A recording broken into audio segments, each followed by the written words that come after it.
It's considered the launching pad for our statewide police force. Pennsylvania State Police was formed in 1905. Our motto is the first and the finest. And the competition to get to this training facility in Hershey is intense. Around 7,000 to 8,000 people apply each year, vying to be one of the only 250 cadets who are accepted. The application is actually the easy part. After that, it took probably about a year and a half to finish the entire process. But once you meet all of the requirements, you're in, and even get paid for the schooling. It's 6 months of what seems like non-stop training. Some days they start at 3 a.m., 3:30, and most nights they don't end until 9, 10 o'clock at night. You want to help people, so you put up through this, knowing that in the end it's going to pay off. Our starting salary is right in the ballpark of $59,000, and that salary increases pretty quickly over your first few years due to some contractual obligations. It takes a lot of hard work to become a state trooper. You have to make the grade physically and mentally and learn the law, especially in a day and age when almost every police encounter is captured on a cell phone. There's also firearms training, along with learning the reins around these guys, State Police's Tactical Mounted Unit. And one big component here at the Academy that plays out outside of the classroom, physical training, whether it's in the gym or outside. On your backs, move. Oh, by the way, their ab routines are no joke. She's killing me. Close. And similar to boot camp, someone is almost constantly checking your room, making sure your shoes are shined, your bed's made perfectly, and your clothes are just right. So if you miss a button on a shirt, crease poorly, whatever it may be, they pull it out and they set it down in such a way that you can at least look at it. One sloppy bed-making day could lead to the loss of certain privileges, like weekend leave. Newswatch 16 caught up with a senior class of cadets back in September during what's known as Scenario Week. A way to call the cops on me. They put into perspective the last 5 months for us. My mother warned me about you years ago. Scenario Week is when troopers with years of experience come to the academy to play the bad guys. In this situation, I'm actually going to be the one that has the PFA against my wife. And they make it look real. You're at my house, Bob. This is No, you're here. House. I'm the victim here. Do you not understand? Experienced troopers say this protection from abuse mock call is an important training tool. Something for a change. They're one of the most intense type of situations you can go into because there's all types of emotions that are going on between both parties. Here's another scenario. I don't know what you want from me. I want you to stop. But what? I'm going to arc that. But why do you want? Portraying the role of a underage drinker. Trooper Suma even went as far as jumping behind the wheel of the cadets' police cruiser to teach them a lesson. Lock up your ride. Step out of the vehicle, sir. As soon as you saw me in that car, you should have came right around, got me out of that car, and slammed me against the wall and put me in handcuffs. I'm visibly intoxicated. I'm acting disorderly. This is my first scenario. It went not as well as planned. We got out of the car. I should have immediately called for backup. And while most cadet classes are made up of men, times are changing. So one of our current recruitment goals right now is to recruit more females and more minorities. I tell the ladies they can do it if they set their mind to it. I'm here. I'm a small female in stature. To learn more about the Pennsylvania State Police Academy in Hershey, requirements to get in, and how your family can visit the State Police Museum on the same property, head to WNEP.com/websites. What? Am I going in the front seat? I'm Ryan Leckey, Newswatch 16, Hershey.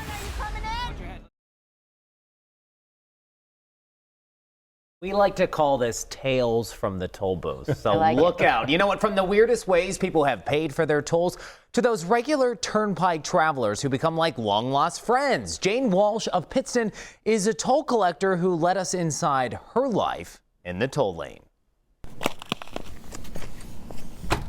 It's just after 5 a.m. Jane, Hey, how you doing? I'm Ryan. Nice to meet you. Jane Walsh invites us inside her apartment in Pittston, ready to give us an up-close look at life as a toll collector on the Pennsylvania Turnpike. It's a job so many have seen, but may rarely think about. Hi. Out of all of the careers you could have chosen, how did you end up becoming a toll collector? My ex-husband, we were driving from Philadelphia, and I said, that's the job I want, right? Just out of the blue, the next week he called and had an application sitting on the kitchen table. This mother of three, now grandmother, left her job unloading trucks at Kmart overnight and started as a toll collector in 1999.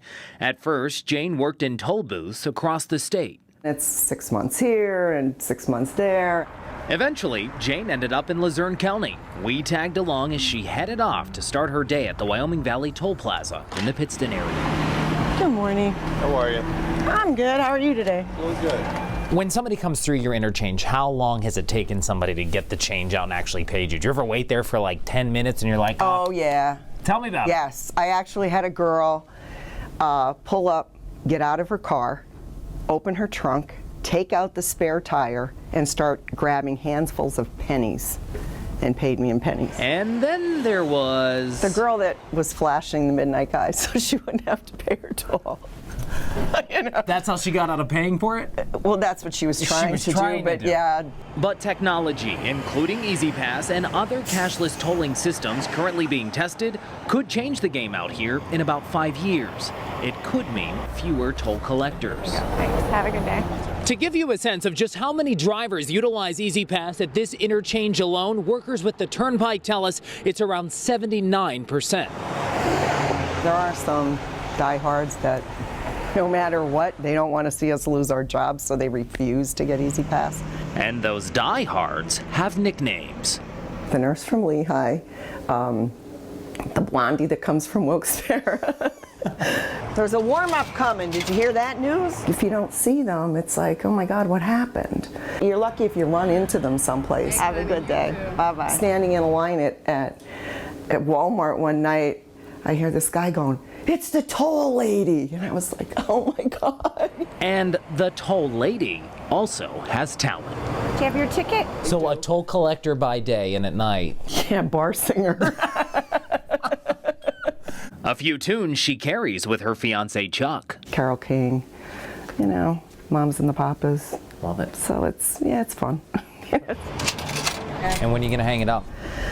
When they close the doors. I'm staying to the end. Thank you. Have a good day. Thanks. Have a good day. You look good on that. Hello, I'm Johnny Cat. Where can I take you tonight? Drive!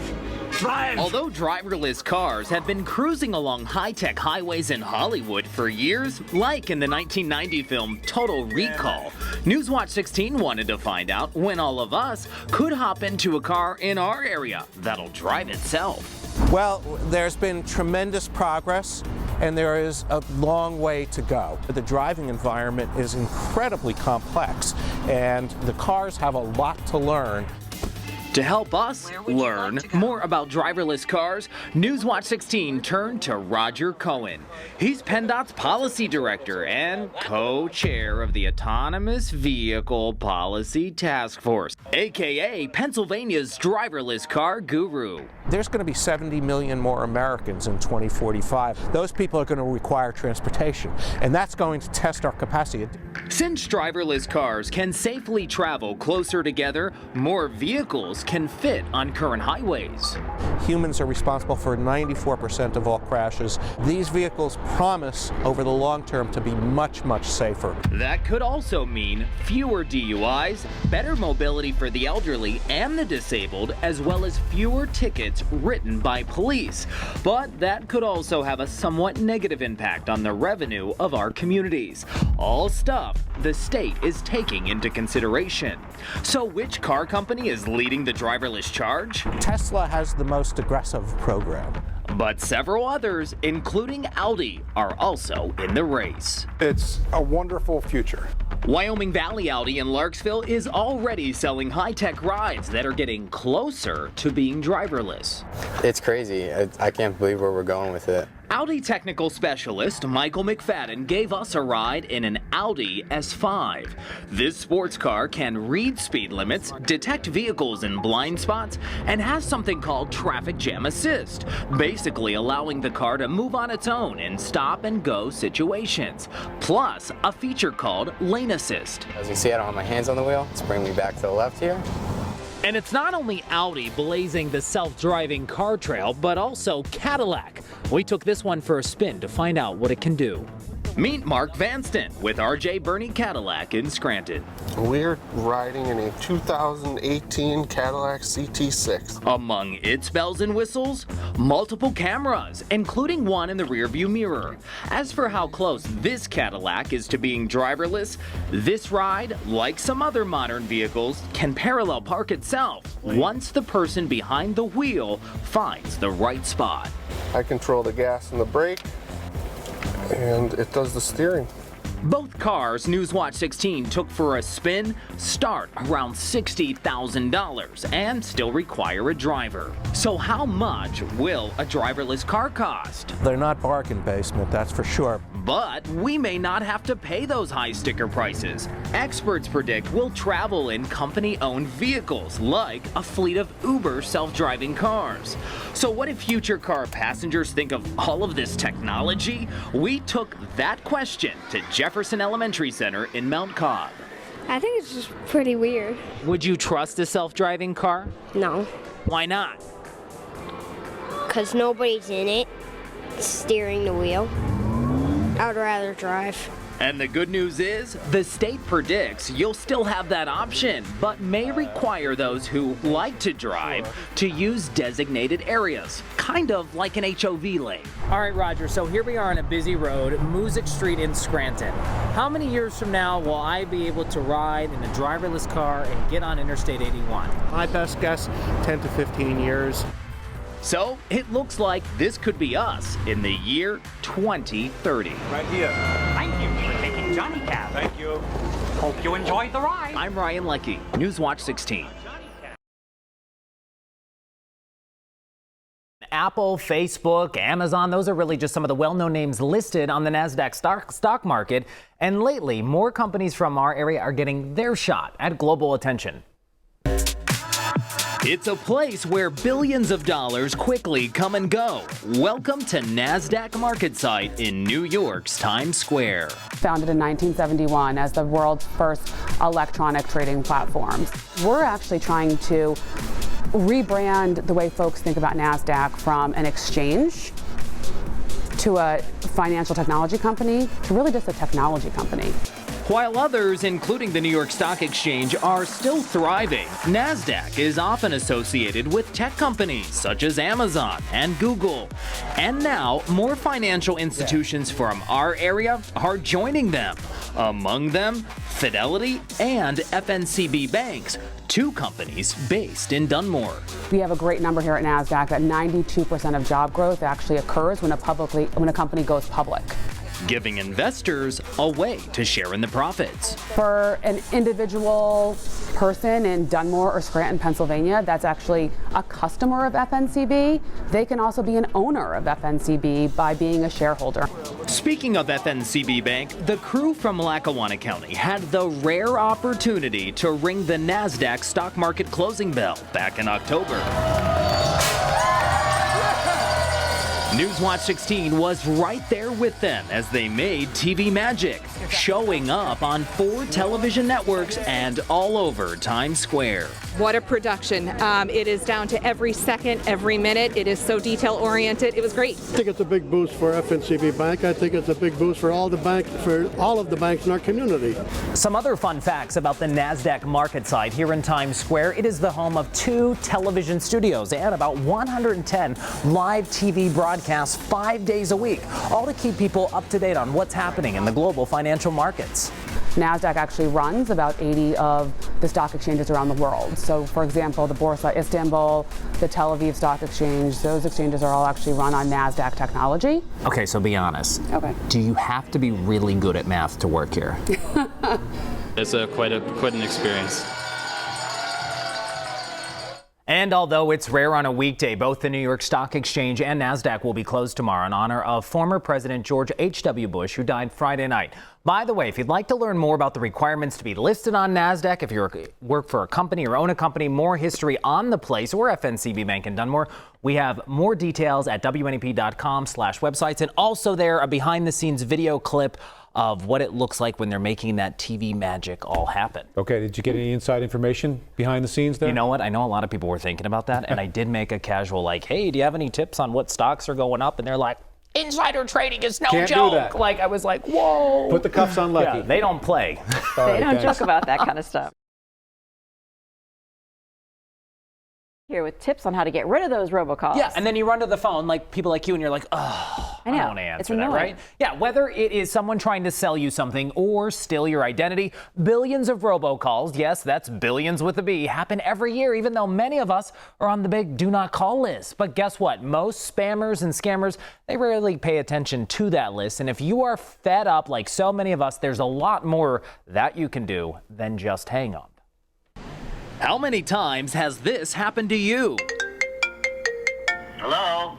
I pick up, and it's an automated call. I can't stand it anymore. It's really frustrating because they use different numbers. No strings attached, none of that junk. Tech experts estimate last month the 570 area code received 13.4 million robocalls just on cell phones. Scammers use neighbor spoofing, making the number on your caller ID appear to be local, maybe from someone you know. I've gotten everything from electric to landscaping companies.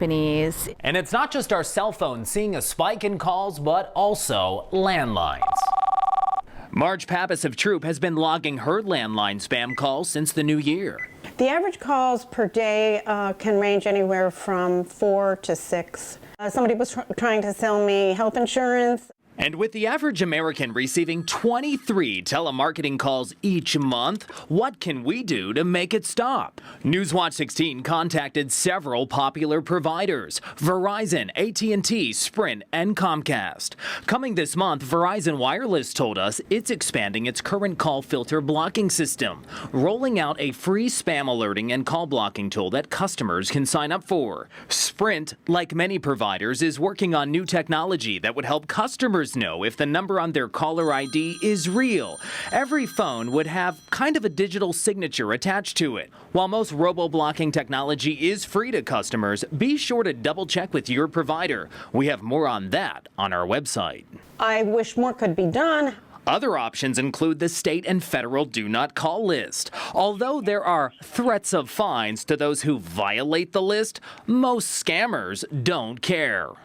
3 guys in a room in, let's say, Malaysia making phony IRS phone calls, they have no fear of the U.S. legal system coming. Tech expert Ethan Garr works for the smartphone app company Robokiller.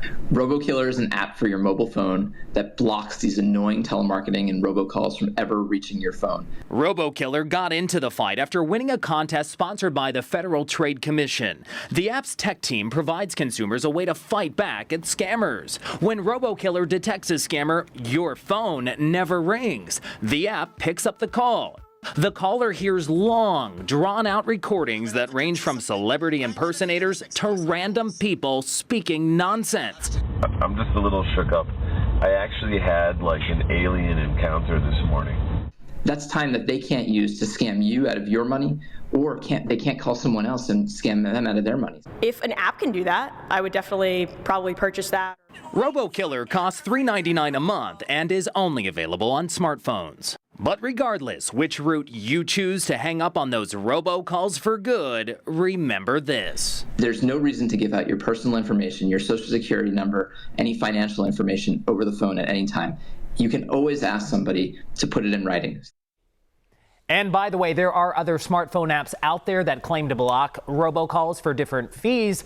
Of course, many, including Robokiller guys, they offer a 7-day free trial so you can check it out and test it for yourself.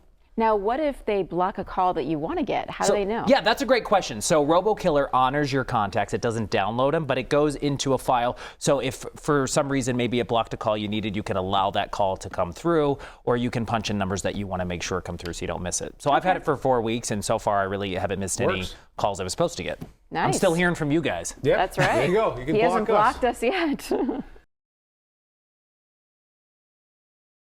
Good morning, guys. It's actually interesting. Every 10 minutes, somebody is added to the organ transplant list. And there are actually 2 events hitting Scranton this Saturday aimed at not only creating organ donation awareness, but also raising scholarships for future students at Scranton Prep. It's really a life-saving project that all started back in 2013, all after a family and a group of friends wanted to turn the loss of a loved one into something that could be life-changing for others in our area today. After Cody died, we knew that we wanted to do something to memorialize him and make sure that his spirit outlived his body. Chris Quinn talks about remembering his friend, Cody Barrace. The 22-year-old from the Scranton area died after being hit by a car in Pittsburgh in 2013. But from that tragedy came a cause. First, the Cody Barrace 3-on-3 basketball tournament at Scranton Prep, and eventually the creation of an evening event to follow the tournament, known as Continue Cody's Commitment. Both happen this Saturday. We're trying to convey a few things. First, organ donation. We want everyone to be aware of it, become a donor, and see what impact it has on people's lives. Organ donation and creating awareness about it is important to Cody's loved ones. Cody's organs saved or changed 7 lives after his death. I think that when we actually see our efforts materialize in that way, that's why we do it.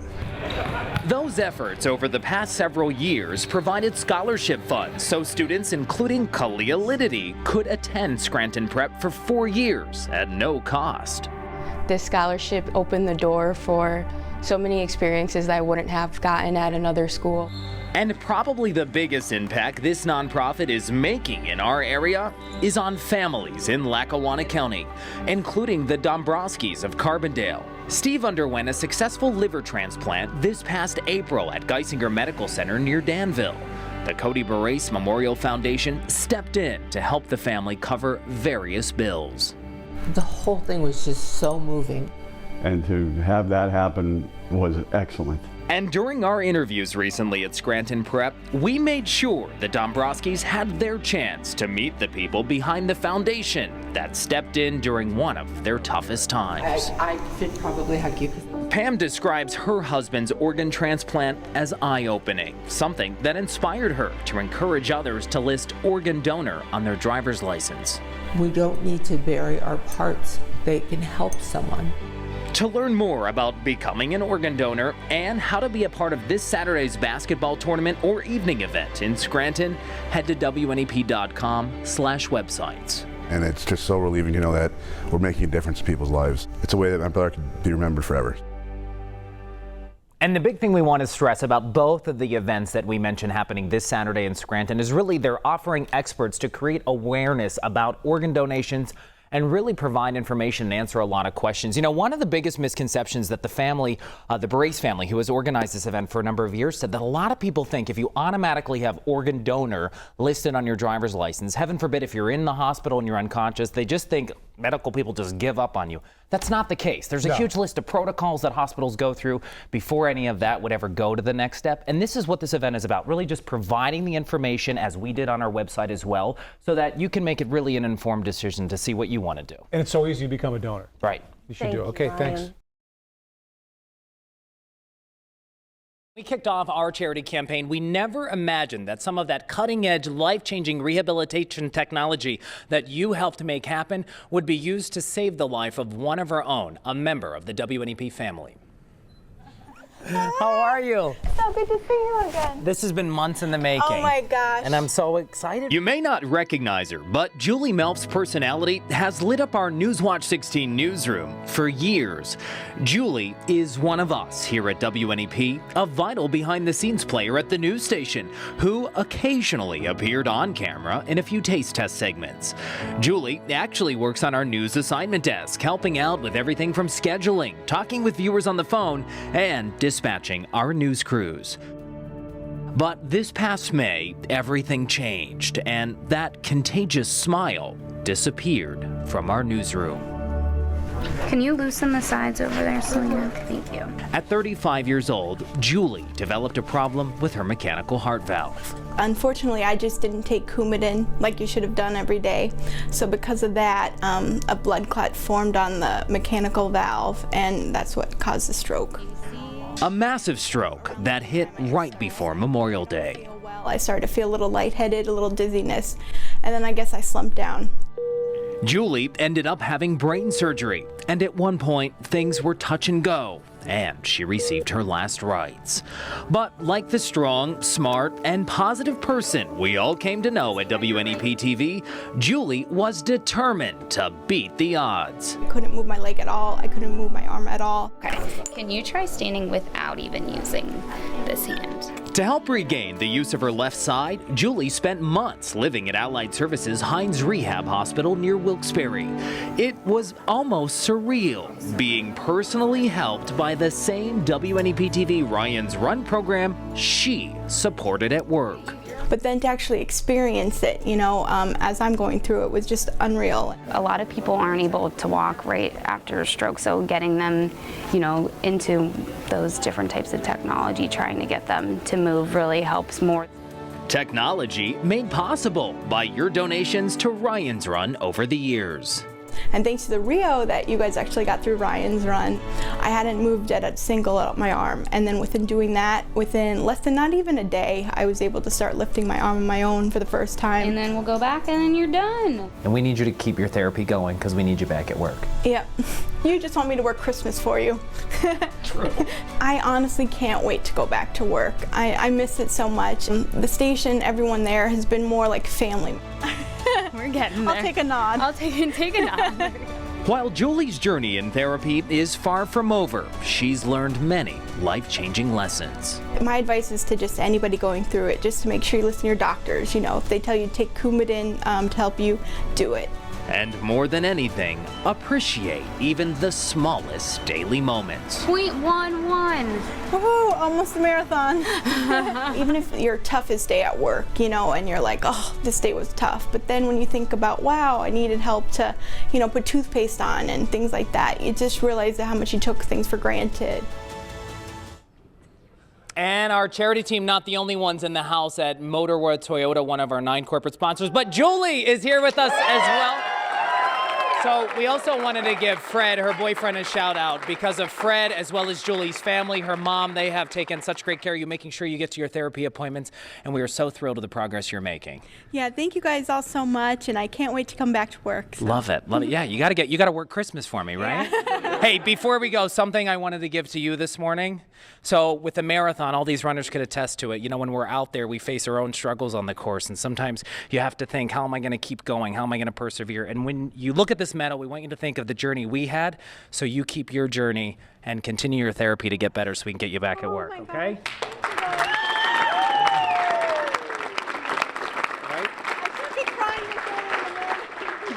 Julie, by the way, we got to give her credit, Minion Tom. She's used to working night side. She came in this morning. She's like, man, this is early. But we are so thrilled that she is here and the progress she has made. And it comes across in that video we just saw of Julie. She's the nicest person. We wish her the best, and she's doing so good. Yeah, we're so proud of her. Ryan, let her know that we love her so much, and we look forward to seeing her soon. All right, thank you. It was 40 years ago today that the first edition of the Citizens Voice newspaper hit newsstands in the city of Wilkes-Barre. It was published by a group of striking workers from the Times Leader newspaper who launched their own daily paper. What's very interesting is it says this Citizens Voice is an interim newspaper. This paper was not supposed to last 40 years. It wasn't supposed to last probably more than a couple months or a year. The bitter labor battle was between the newspaper unions and a company called Capital Cities, which took over the Times Leader in the 1970s. Newswatch 16 recently stopped by today's office of the Citizens Voice in Wilkes-Barre. Here, some of the former workers who helped publish the first edition of the Citizens Voice told us their stories of the strike. On both sides, there was some pretty intense activity. This was historic. Former Citizens Voice reporter Paul Golias was a union leader in 1978. This was one of the last great labor battles in northeastern Pennsylvania and even nationwide. The newspaper unions were upset, claiming that Cap Cities was slowly chipping away at the union's contract. Workers said the issue was not about wages, but human dignity. You know, they were of the mindset, we'll pay you. We're not going to attack your salary, but we want total control over you. Okay? We're going to attack your sick leave. We're going to attack your health care. You know, this is back in 1978. Nobody paid for health care back in 1978. Pat Rushton was the union's vice president. I went into the newsroom, announced we're going out on strike. And Newswatch 16 was there, reporting it all. Wilkes-Barre could have not one, but two newspapers. This whole thing came together in about 3 weeks. People were bringing in their old typewriters from home. We were using just tables, folding tables as desks. And the newly launched Citizens Voice in October of 1978 had support. After all, the strike came during a time when unions were strong among our area's workers. And their kids were the ones delivering the newspapers. And our coverage was solid because we knew the community. We weren't bringing reporters in from out of town. Our people were local people. Along with the rise of a paper came the fall of friendships. I had close friends who crossed the picket line, close friends who I lost.